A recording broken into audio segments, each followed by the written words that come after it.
meet Aaron, and we're going to talk all about this gentleman, Ric Ocasek. Yeah, Uh, yeah. Ocasek.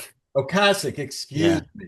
Well, Although I think the other pronunciation he got used to it and couldn't do anything about it and was probably I never saw him correct anyone when they pronounced it that way in any interviews. Put it that way. right, and he also changed his name slightly. Yes. Yeah. He Yeah. moved the letter, Yeah. which didn't really make it any easier to like. Yeah. He was born Richard Ott Kasich. Oh man, Yeah. So he took the T out. there you go. Yeah. So let's. I want to start by introducing you and talking a little bit about what brought you to this book. You are a musician. You were a talent booker in the old days, introducing some very important bands in the cities that you were living in, and then you've written a few books and you write for Chronogram. You cover the Hudson Valley music scene. So let's hear a little bit about you before we go into how you got to this. Okay. Well, first off, thank you so much for having me on. Oh, my It's, pleasure. very, very honored. Yeah, I was born 1964 in Connecticut actually, but that same year my family moved to New Jersey, Morris County, and we lived there until I was 16. That was where I discovered rock and roll and punk rock was my big bang. That's how I connected with rock music and other music through there, moving forward. When I was 16, my family moved to Cincinnati, Ohio, and I immediately immersed myself in the music scene there. Went to college in Boston for a couple years from 83 to 85 and spent more time involved in the music scene there than I did in college, really. Mhm. And then after those 2 years, I was back in Cincinnati. I had been doing a fanzine, a radio show, and I kind of got more or less got involved in booking clubs from there. Also, somewhere in there, I played I mean, I was in one of the first hardcore punk bands in New Jersey, a band called Sand in the Face. Mhm. And then when I moved to Ohio, I ended up getting in what was the first hardcore punk band in Cincinnati, a band called Sluggo. Mhm. Uh, and sort of toward the end of when I was booking shows, which was the late 1980s, uh, I started a band called the Chrome Cranks, Mhm. and that band kind of floundered around for a couple years with different lineups, and then the other core member and I decided to move the band to New York City in 1992 and put together a new lineup, and things kind of happened for there. We made some records and toured uh, very hard nonstop for about 5 or 6 years, A lot of and then cowboys. yeah, yeah, yeah, and that that kind of ground us up, and we broke up in 1998, and I was out of music for a few years. So Yeah. what brought you to the Hudson Valley and when? And then how did you get involved with Chronogram? And then you did a book on the Ramones and you did a book on the band and Yeah, yeah.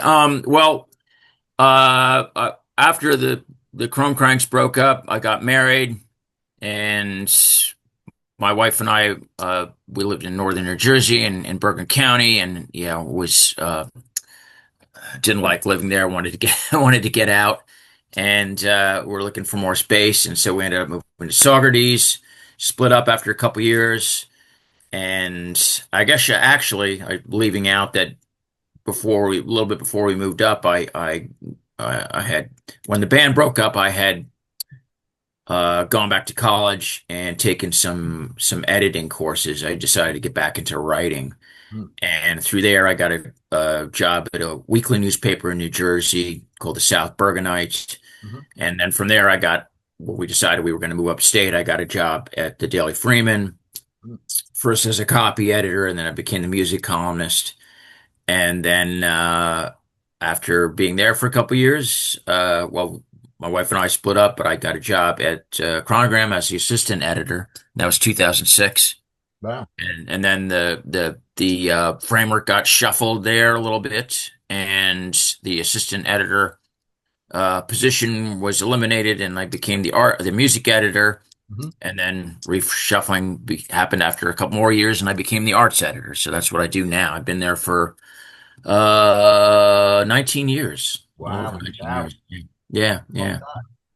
yeah. Well, let's talk. Let's again briefly. You did do a book on the band. Who are I think I live on Stoll Road. I'm like a quarter of a mile Oh, down. I didn't realize that. Oh, wow, I'm wow, right you're at the right big there. curve.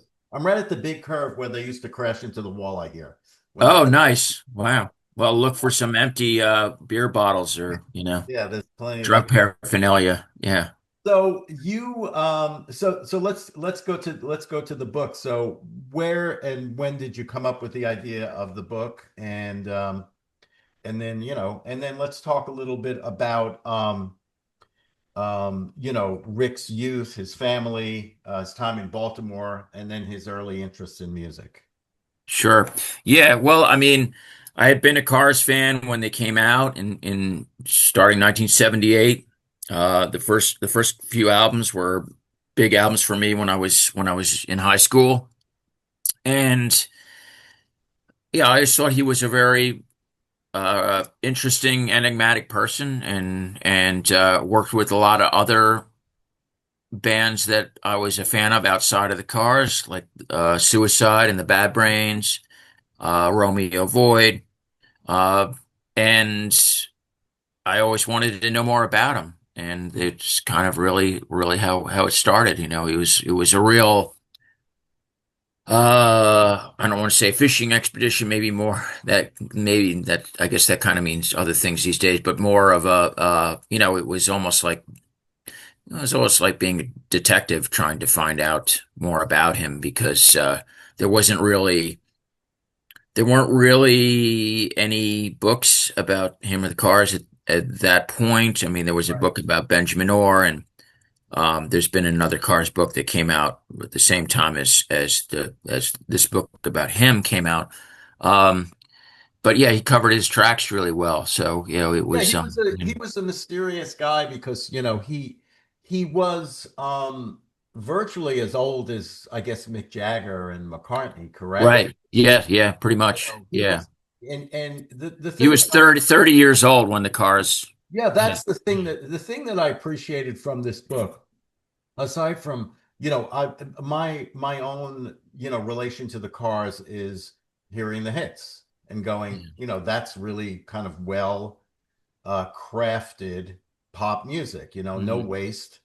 Yeah, Interesting, like you say in the book, it's a combination of the familiar and the futuristic.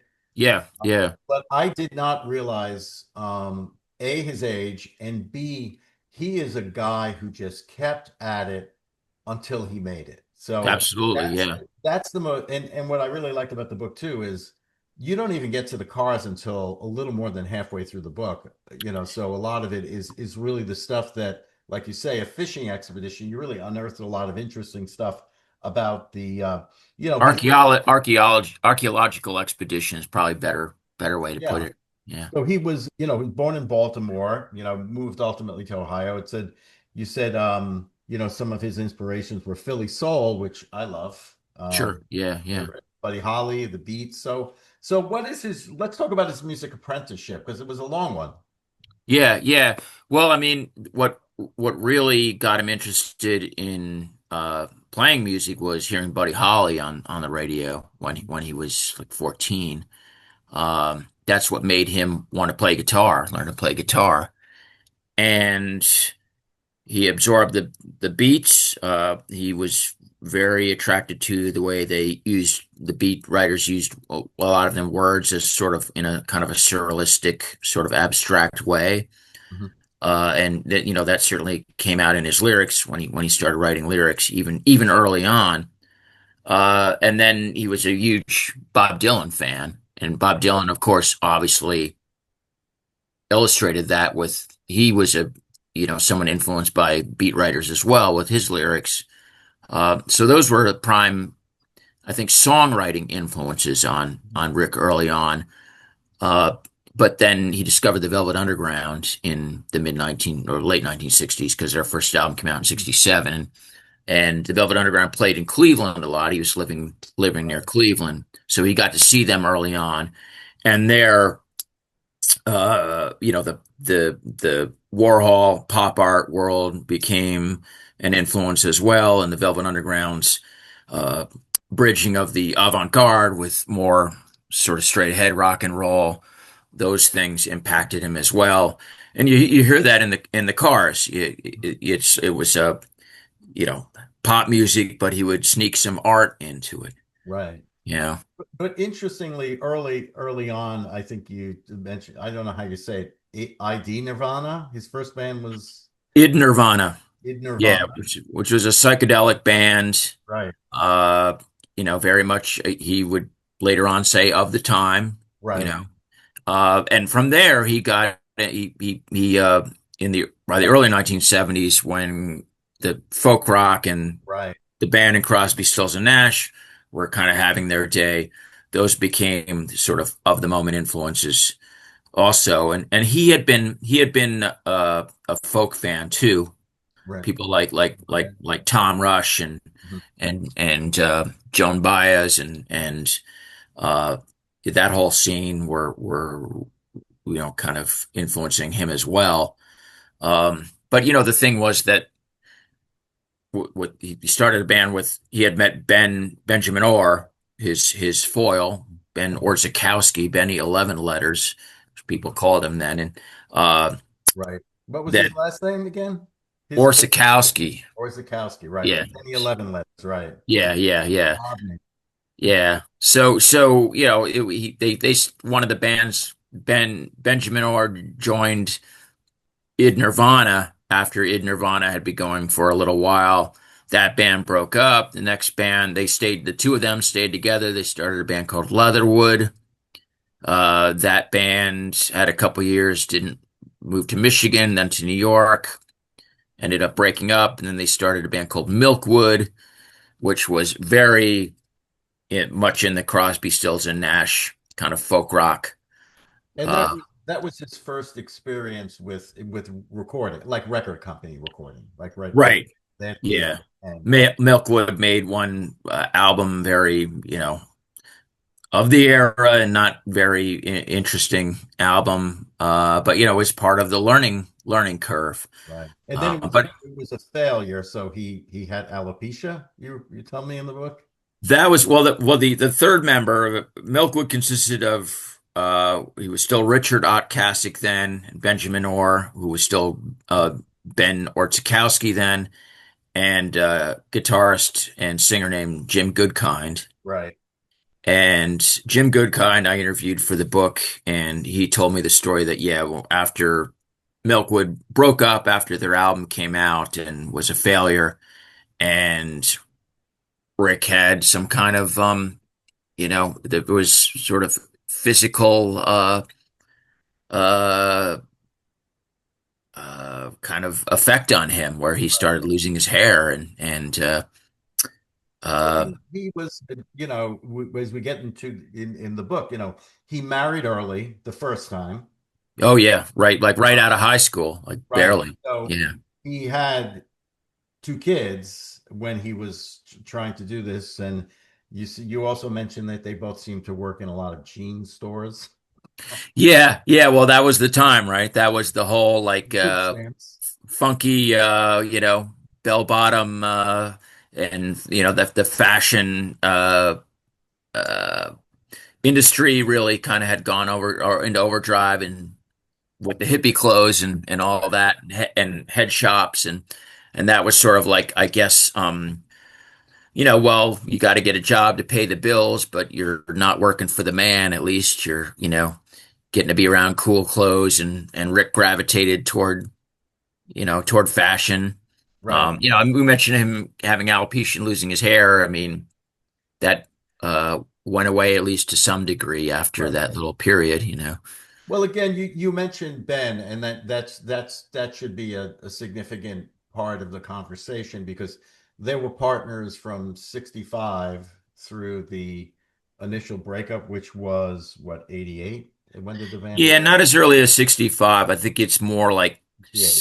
It's a little bit unclear. It's more like 68, 69, I think. And I think mathematically, yeah, Benjamin Orr had been in a band called the Grasshoppers that were they were on TV, on the sort of American Bandstand style show, local TV show in Cleveland. And they were kind of like the big Beatles style band. And after they put out records in 65, singles, and then they broke up, and Benjamin Orr was in the army for a little bit. Mm. Just managed to through connections of his manager and protestations of his mother, managed to avoid military service because they were kind of knew the governor, Dusty Rhodes, governor of Ohio at that point. So, I mean, he did military service, but he didn't go to Vietnam or anything. And how, So Rick and he met after he'd been out of the army. So that was like late 69. and then he complimented Rick in terms of, he sang the more kind of romantic. He had technically a better voice. Yeah, definitely. Yeah. And he had the look. He was a Yeah. looking guy. Rick was like 8 feet tall, skinny, and kind of. Yeah. Look like a freak. Yeah. Yeah. Yeah. Yeah. So a lot of their, as you should say in this book, a lot, so we're going through the bands. You got the Nirvana band, the ID Nirvana band, you got Leatherwood, you got Milkwood, then they get to Boston, they become Richard and the Rabbits, Hmm. um, Captain and Swing, is that it? Cap and swing. Cap and So swing. Yeah. so Boston was really the place that made them. So talk about, how they sort of morphed from those two bands, Richard and the Rabbits and the other one, into what formerly became the Cars.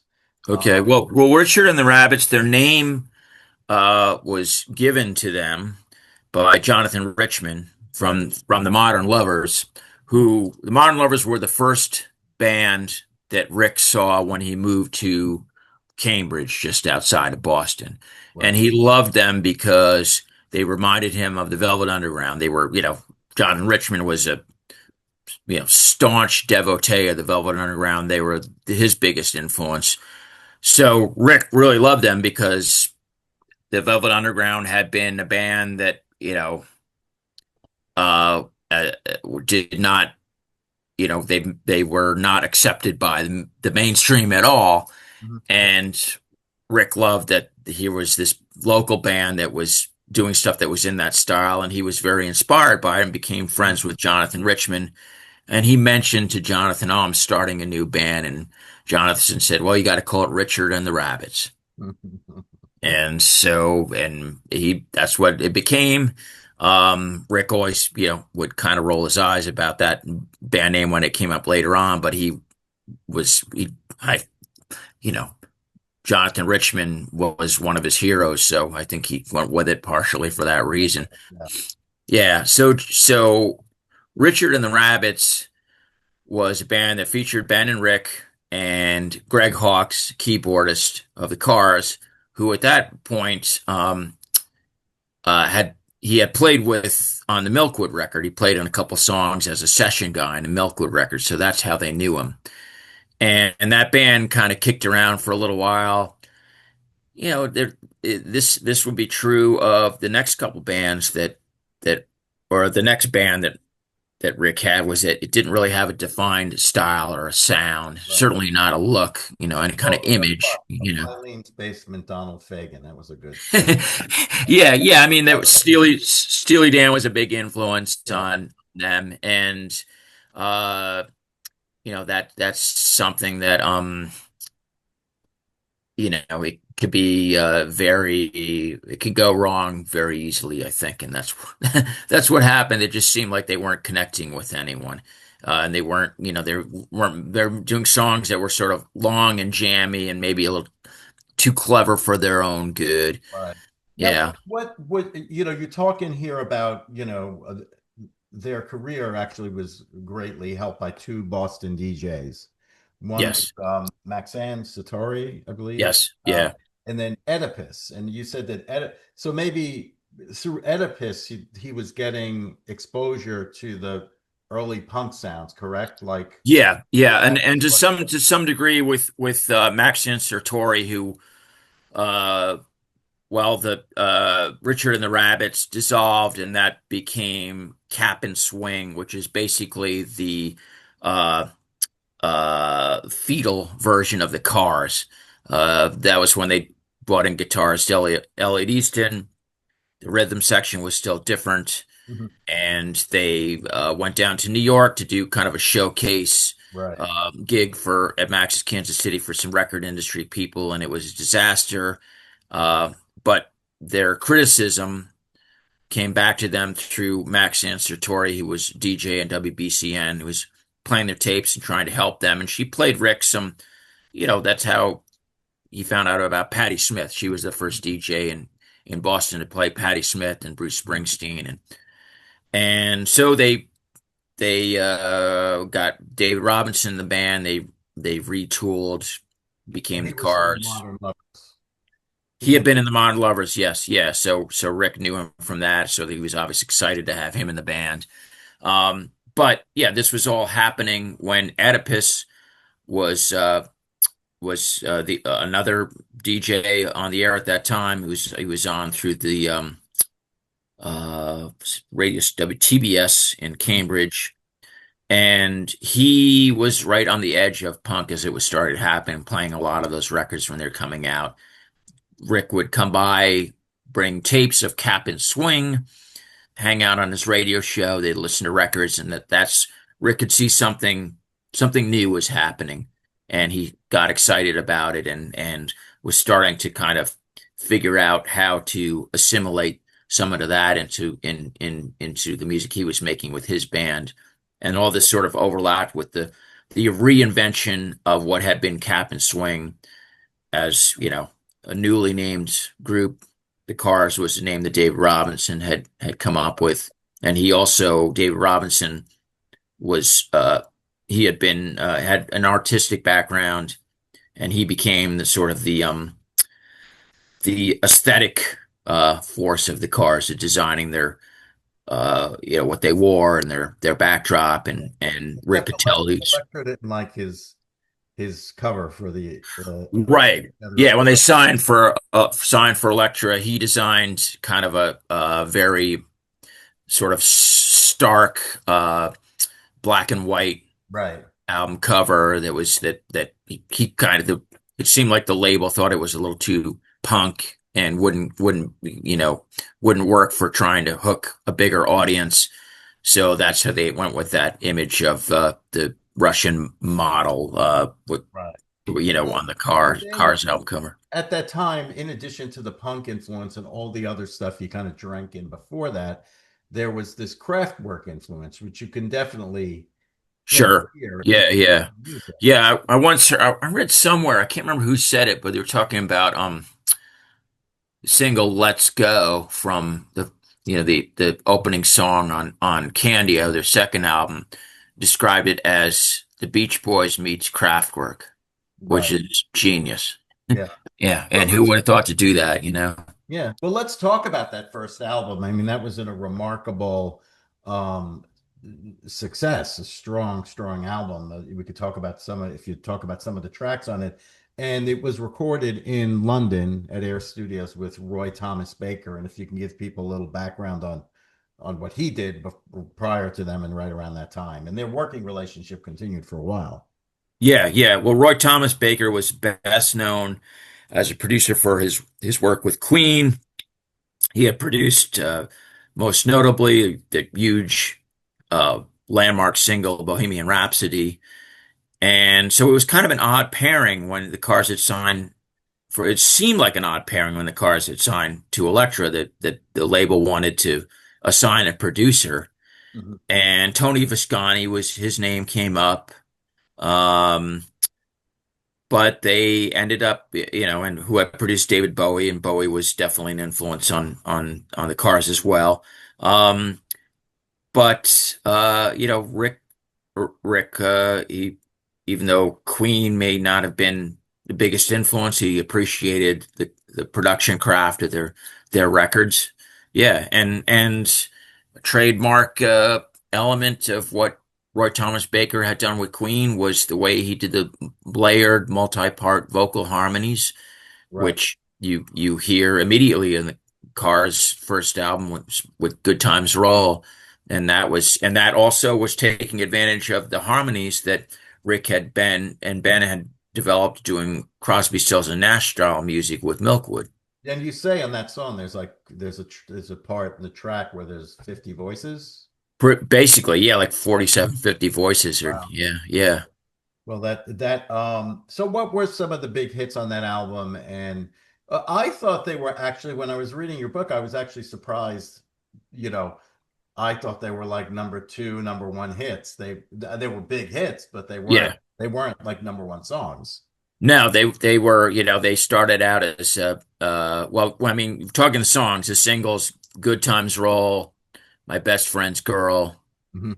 Just What I Needed. First three tracks on the album, and all coincidentally all clock in at like 3:44. Right. 3 minutes off, which was not intentional.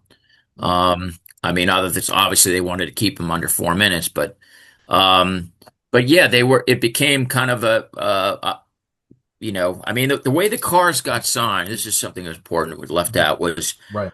they were making tapes, and Max Santortori was playing on the radio on WBCN in Boston, and they were incredibly well received by the Boston market, and these record industry chart magazines were doing the charts for Boston, and they would say the Cars, and it would say, My Best Friend's Girl, or Just Right. What I Needed, and instead of a label name, it would just say tape because they weren't signed. And So that's that was before there were these national programmers. So like right. Yeah, it wasn't syndicated or they would anything. look at the Gavin report and like, hey, what are they playing in this city? And what are they playing in this city or whatever it is. Right. Yeah, to see how the records that they had released were doing, Great. and they started seeing, and so that's what kind of got the attention and got them signed to Elektra. Right. So they Not their exciting live act. no, they weren't known as an exciting live act. They kind of stood there and just tried to play the songs well, and Right. they weren't, that was kind of what it was really all about was the sounds. I mean, obviously they had an image, but it was really, um, Well, you like know, you say in the book too, you go through, they did many from the beginning, Rick was kind of a studio uh, guy, whatever you want to call him. He just liked to spend his time in the studio. So they did repeated demos and these are the things yeah. they're saying. I think that goes to him being first of all, an insular kind of loner type person, Right. and he had gotten into ham radio when he was a kid, and uh, building things electronically. He actually worked as designing switching systems for Ohio Bell when he got out of college. Hmm. Uh, and he also had been, he spent a lot of time in his room reading. He got into photography. He made a dark room in the family basement. So I think that all kind of goes hand in hand with him being more interested in the process of making things Mhm. than in the actual like airing or displaying Well, his definitely art in that wasn't way. much, didn't really like to tour, which became much more prevalent later on, correct? I mean, Yeah, that became a big issue later on, and you can see man, just watching him, he didn't really like to perform. I mean, he never really seemed like he never externalized or got swept up by the music to the degree of I think a lot of artists that are excited to be playing their songs in front of an audience would be, unless you're obviously coming from a musicianly approach. But with rock and roll, so it's around this time, to divert from the Cars, around the time of the first album or shortly thereafter that, is that when he started to kind of get into producing third parties? it was closer to the Yeah. time of yeah, he started the first production job he did. Known one was a single by a Boston band called Third Rail that came out in 1978 on just a local label. But then he really doesn't have anything significant. He produced a band called The Fast. They were a New York punk band in like early 1980. But his most significant production job came when he did the second Suicide album, Right. which came out in 1980. So it's really kind of more concurrent with the time of the Cars' third album, That's Panorama. Panorama, Right. Panorama, yeah, which Panorama. Panorama. as you say. Yeah, right. Yeah, yeah, yeah. Wasn't Depending that on well received, and that's where his you mentioned the opening track. I can't think of the name of it, but it was kind of an experimental 6 minute. yeah, it was the title song. Okay. Yeah. Yeah, Panorama. And, he had been obviously producing and immersed in the music of Suicide. He'd been a fan of since, before their first album, which came out in 1977. We're talking 1980. And you hear the influence of Suicide, kind of, sort of, kind of more dark electronic Mhm. style, and that is very prevalent on Panorama, and that was an album that kind of lost them some fans and confused a lot of people. But in retrospect, it's seen as a great standalone album. Yeah. Which was the fourth album? I'm sorry. What was the name of The fourth album was Shake It Up. And that wasn't the Mutt Lange's album, was it? No, Mutt Lange produced Heartbeat City, Right. the Which one after that. was that their most commercially successful? That was the one that had Drive on it. Right, which ironically, to the pop fan, I mean to the mainstream fan, I didn't know the deep cuts, I just knew the hits. Yeah, You yeah. know, this comes out and it's Ben singing it, and Yep. it's a very different vibe. Yeah, yeah. I mean, that's their most commercially successful album by far. To me, it's their least interesting one, but Right. there's definitely a lot on it I like. Well, for Um, people who don't know, I mean, he was probably the ultimate.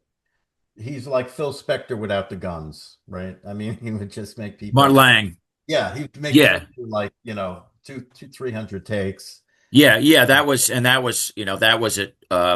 a torturous process making that album, from what I understand. I mean, it was, they went into it with everybody, thinking or telling them it would take a couple weeks.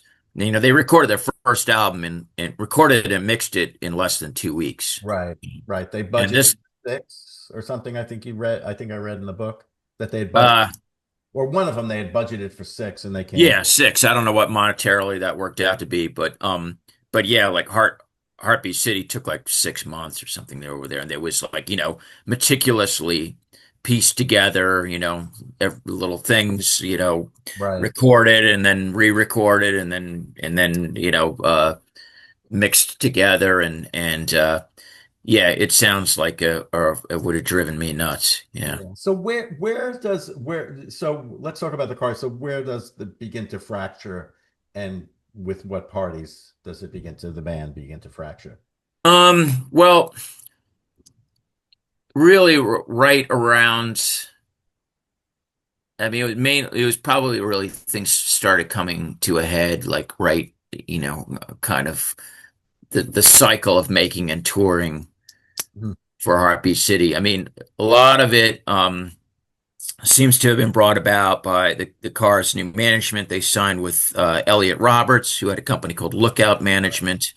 Now, Elliot Roberts had also been managing Devo, so that was sort of, their kind of new wave comrades. Mhm. And, but Elliot Roberts was more known for managing singer-songwriters like Jackson Browne and Joni Mitchell. And, because he was in California and he was part of that whole, breezy brown suede California, middle of the road, uh, scene that was happening then. And he didn't really look at his acts as uh, uh, a band being a collective. He Right, looked at whoever's writing the songs right. as being the real important part of whoever it was, Well, and because that he was was used to singing that was songwriters. sort of Rick's caveat is like I'm going to write all the songs. Right. Yeah. And Yeah. He was. other people wanted to sort of bring, I mean, there were some co-writes, but very few. There was And a couple with Greg Hawkes, and those seemed to be maybe because the process of working on the songs, there were, was kind of there were hooks and things that were far outside of the realm of something that Rick would have written on his own. Um, So, but for the most part, Rick would come in, he'd have everything mapped out, all the parts that he wanted and how he wanted them played, Right. and having written the songs already, Um, but yeah, so what happened was that the management, Elliot Roberts, was started dealing with Rick and leaving the other band Right. members out of the loop. And that combined with the fact that Rick was getting the songwriting royalties Right. Getting pretty all the money. much because yeah, so that caused resentment. And Rick also, he didn't and that Rick didn't want to tour. Right. They toured the US. He didn't have to tour because the other guys were, he was making more money Yeah. than the other guys, so and he had less of an incentive to tour. They when the first album that came out, they did a short tour of a few shows in England and a couple on the mainland in Europe, and then they did a couple weeks in Japan around the time Candy O came out, and that was it. I mean, they But had they were kind of maligned in Britain, according to your book, right? Like initially, yeah, they Falkland were, dumped on them, who's kind of a high holy man there. yeah, and they were sort of, uh, yeah, some of it was supposedly because they put out picture disc 45 of my best friend's girl, and that was seen, as sort of crass and gimmicky. But the early punk records, a lot of it was about collecting and different colored vinyls. That kind of, that was kind of like a hook, and so it was really not that different from a lot of other labels were doing. But I think they were seen as being a manufactured band, even though they had, they had leapfrogged out of the underground into, having big hits, but they came up through the punk scene in Boston. They played with bands like the Real Kids and DMZ, with another band that David Robinson had been in before the Cars. They were very much a part of that, so they had the credibility, you So know. the band breaks up, and throughout the band, through he would ultimately end up doing six solo albums, I believe, through his career. So yeah, And none of them five, really five. commercially successful to the degree of the Cars. No, yeah, I mean he had a hit single, Emotion in Motion. Um, Give Me Something to Grab For was another, kind of low level hit. But yeah, I mean it was him and some handpicked studio players, but he didn't have any kind of regular band or And anything. by this time, he's really more getting into production. So, like with Weezer, produced. Yeah, Weezer, he had produced Romeo Void, Never Say Never. Yeah, that obviously that was his biggest production outside was the first Weezer album, the Blue album, Mhm. and he produced a couple more after that. He also, who else did he Guided by produced? Voices, you Guided mentioned by Voices. Yeah, he did. Jonathan Uh, Richman, of course. yeah, he did a Jonathan Richman album, which obviously was, that was a really nice thing for him to sort of like do something that was kind of full circle and sort of, helping an influence. He produced a little bit, a little bit of stuff for No Doubt. Um, he produced the band Nada Surf, a Mhm. song called Popular, which was a kind of a alt rock hit. So he was very much a fan of music and was interested in what was up and coming. Right. I mean music was what uh, he lived for. Yeah. Well, then, sort of towards the end of his, well, notably, he meets Paulina Poroskova, and they're together for about 30 years. Hmm. He did have a connection to the Hudson Valley. He had a house up in Millbrook with a studio, but that seems to be what he kind of liked to do, just go down the basement and make sound, correct? I mean, Yeah, I think that was, he liked the process, it seemed. I mean, obviously he's a fantastic songwriter, so, and he liked listening to music that he liked. He liked the finished product too. But it seemed, it seemed like it was, he liked, the creative process was, it was sort of like that was what it was, I think, really about as far as what he did. I mean, he got into painting and drawing later Right. on and had some art shows. And that was really because, he just saw the way the music industry was going, according to you, and it was just Well, I think that was part of it. I mean, I think he always drew right. and doodled and all that. Also, he wrote The poetry poetry. books and yeah. I mean, I think I mean, Andy Warhol again, big hero of his, and I think that whole uh, living to living to make art and that was what felt natural to him more than anything, and he was less constrained if he had to rely on less people and less personalities and Yeah.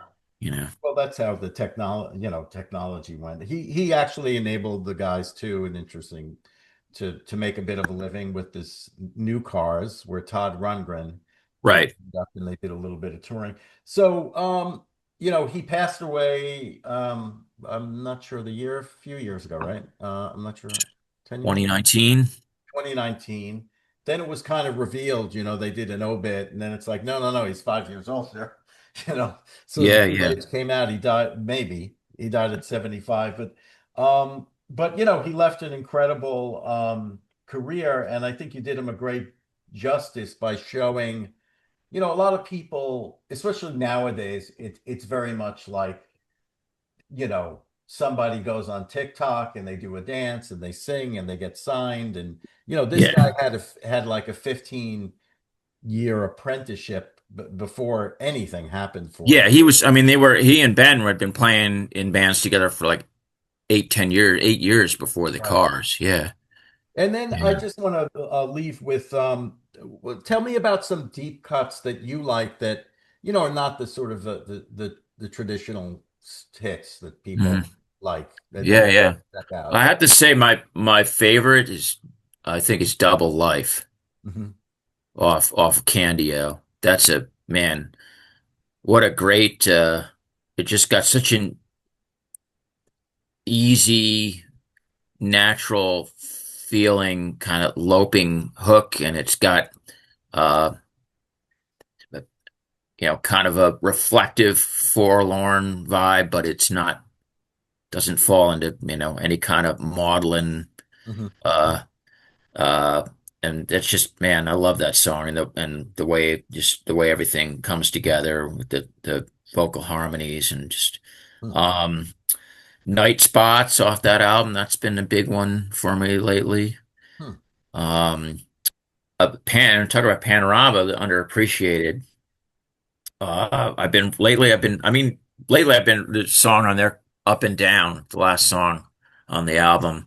That one's been a big fave lately. But, that was part of the great thing about working on this book is going back and rediscovering a lot of those songs. And rediscovering, the later albums, uh, you know, I mean, Shake It Up and Heartbeat City at the time that those came out. Mhm. I had kind of, the Cars were becoming sort of a Right. everywhere MTV presence, Right. and I had gravitated toward, more edgier stuff. Although, I mean, again, the paradox of Rick was that he was this, you know, super well-known kind of mainstreamy pop artist, but he liked to listen to more challenging, edgy music outside of that as well. You can definitely hear it like even it's even filtered in the things that are the most mainstream and most known hits have an element to them. Well, thanks a Yeah. lot for joining us. Yeah, And yeah. this is the book, Moving in Stereo. It's on Backbeat Books, Yes. and Yeah. it's out now, and you can get it, bookstores if you can find one. And Yeah. Well, we got some great ones in the Hudson Valley, so that's hopefully we're gonna true. have it there. Inquiring Yeah. minds. You're going to do something there? Did you visit? We're working on setting something up for, yeah. I think it's gonna be probably after the holidays, but Yeah. yeah. Whatever. All right, cool. Excellent. Well, thank you so much. Thanks so much, Sal.